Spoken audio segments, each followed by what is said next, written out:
Hi, my name is Fawntelle White. I am a social worker with LA County In-Home Support Services. I am also the president of the Antelope Valley NAACP. I have a nonprofit called Fawns Village. It's a mentoring program for foster youth, and I am the mother of 2 daughters. My name is Taino Moreno. I'm a senior at Highland High School. And I've been getting into politics, public service, so that's definitely something I want to pursue as I go into college, and I specifically want to go to a 4-year university and major in political science.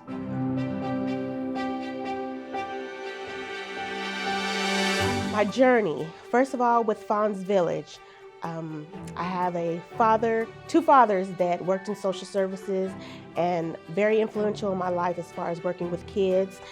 My passion for kids and wanting to help kids in the foster care youth led me to want to have my own organization, which then led me down the journey of just advocating for those without a voice, which in turn led me to joining the NAACP, seeing the need up here in Antelope Valley for a change.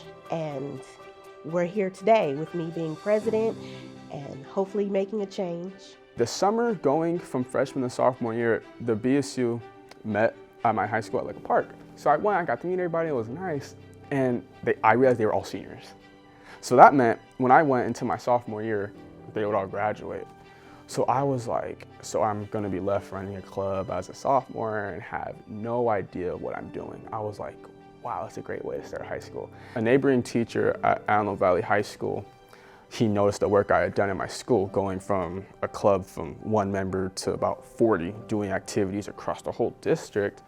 He suggested I should run for a position in the United Black Student Unions of California. I was thinking, like, what should I run for? There's secretary, this, but I was like, you know what? I'm gonna run for to be the president. I get invited to go to UC San Diego, give a whole speech to all these kids. And I guess I said something right because they liked me and voted me. And I was like, wow. It's taken a lot of work, and I'm so proud to see how much I've been able to grow myself, my school, and my community.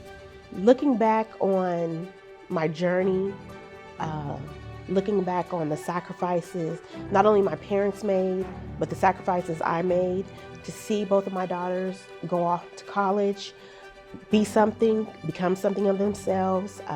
I look at the impact that I've made just with clients that I encounter at work. That gives me the motivation. Times that I don't want to get up and go to work because I'm feeling, down. We're human. I know that I have a purpose and a passion to uplift someone, and I have to remember that I have another chance to turn somebody's life around, and I just get up and press on one more day because I feel like the world needs me. I was guided so much, and it has helped me to achieve that, and I realized not everyone has that.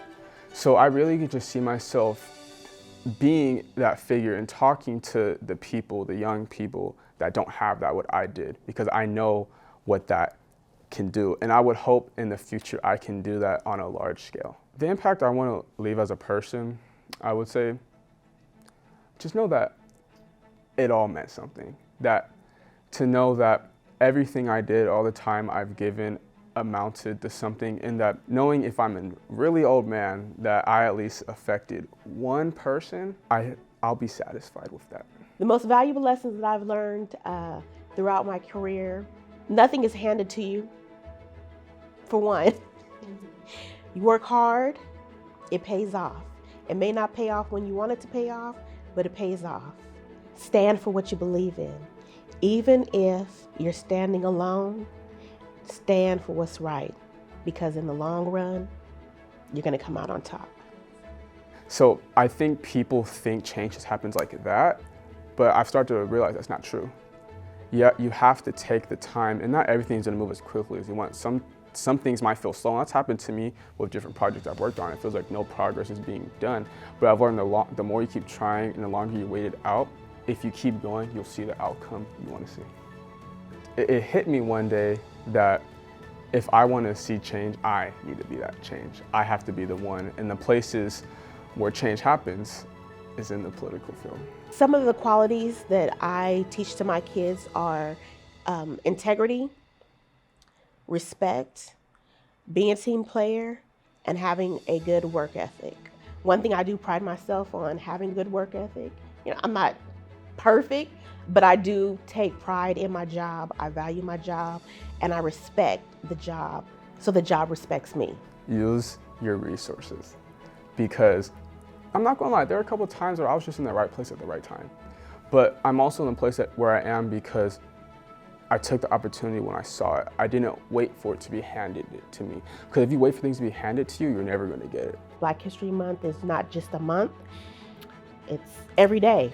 And every time I wake up, I realize that I'm thankful that my ancestors paved the way for me to be able to stand and to be able to advocate and to be able to empower and to be able to live in my purpose to help those around me. So to be able to be a voice like some of my ancestors were, being that voice and sacrificing their life for so many. So that's what Black History Month means to me.